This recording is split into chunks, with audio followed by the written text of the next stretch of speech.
The cage door slammed shut with a metallic clang that echoed across the compound. Ava Renshaw hit the dirt hard, dust exploding around her as rough hands shoved her forward. 3 men stood outside the chain-link fence, arms crossed, smirking like they'd just won a prize. Behind them, a crowd of sailors had gathered, drawn by the commotion like sharks to blood in the water. "Let's see how tough you really are, sweetheart," Sergeant Coldraven said, his voice dripping with mockery. He was a mountain of a man, 6'3" of muscle and ego, with cold blue eyes that had never known doubt. "Survive the pen, and maybe we'll let you stay." Ava didn't respond. She stayed on her knees in the dirt, breathing slowly, deliberately, her heart rate controlled despite the adrenaline flooding her system.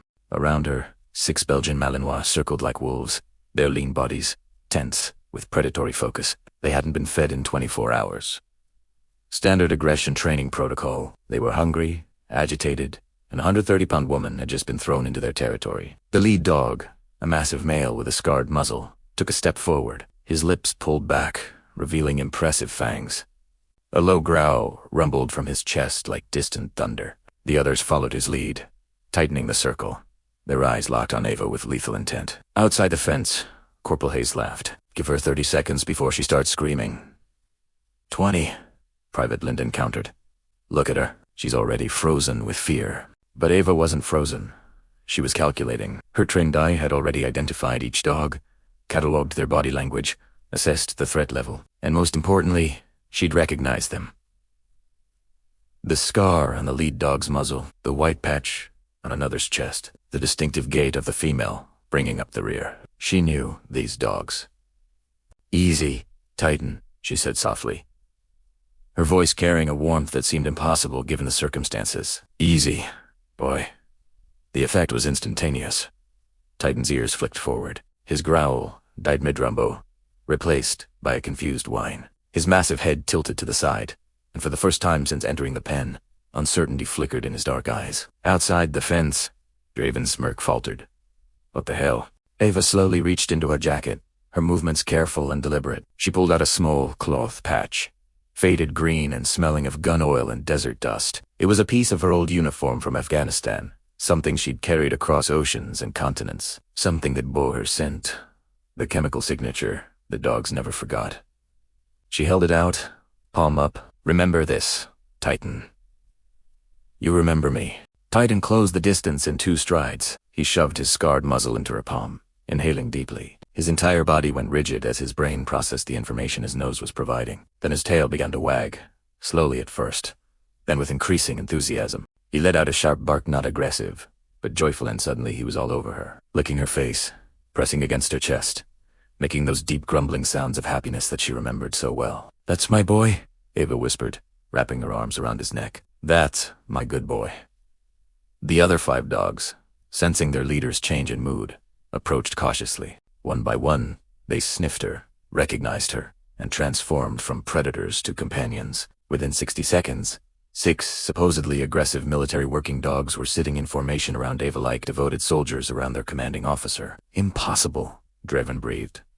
His face had gone pale. "Those dogs don't know anyone, except Miller and Rodriguez." Ava stood slowly, every dog rising with her. She walked to the fence, to where Draven and his friend stood frozen in shock. When she spoke, her voice was calm, almost conversational. "You should have checked my file. That S?" When Master Chief Petty Officer Raymond Callery's voice cut through the air like a whip crack. "Draven." The Master Chief came striding across the compound with 2 military policemen flanking him. His weathered face was carved from granite, his eyes burning with barely controlled fury. He stopped outside the pen, took in the scene. Ava standing calmly with 6 dogs at her feet, the 3 men at the gate looking like they'd D. He swallowed poison in his jaw, clenched so hard the muscles jumped beneath his skin. "Somebody want to tell me," he said, his voice deadly quiet, "why there is a petty officer locked in the K9 pen?" Draven opened his mouth, but no sound came out. Keller pointed at Ava, his finger trembling with rage. "That is Petty Officer First Class Ava Renshaw. 3 tours in Afghanistan, 2 Bronze Stars. She's not just a K9 handler. Gentlemen, she's the K9 handler. She trained half the military working dogs currently deployed in theater. And those 6 dogs you thought would tear her apart." He paused, letting the moment hang. "She raised 4 of them from puppies." He stepped closer to Draven, his voice dropping to a lethal whisper. "Titan, The dog you thought was starving and aggressive. She pulled him out of a collapsed building in Kandahar after an IED strike. She performed field surgery on him with nothing but a combat medic, talking her through it over the radio. He would die for her. They all would. Keller turned to the MPs. Arrest these 3. Charges are assault, hazing, and conduct. I want them in the brig before sundown. As the MPs moved forward with zip ties, Keller unlocked the pen gate himself. Ava stepped out, Titan at her side, the other dogs trailing behind like a quiet parade. She stopped in front of Draven, who was now on his knees, hands being secured behind his back. She knelt, so they were eye to eye. Next time, she said softly, ask questions before you make assumptions. These dogs aren't starving. They're loyal, and they know who belongs. She stood and walked away. Behind her, Titan let out a single sharp bark, a sound that echoed across the compound like a punctuation mark. By the next morning, every sailor on base knew what had happened. Some were ashamed. Others were quietly impressed, but no one ever doubted Ava Renshaw again.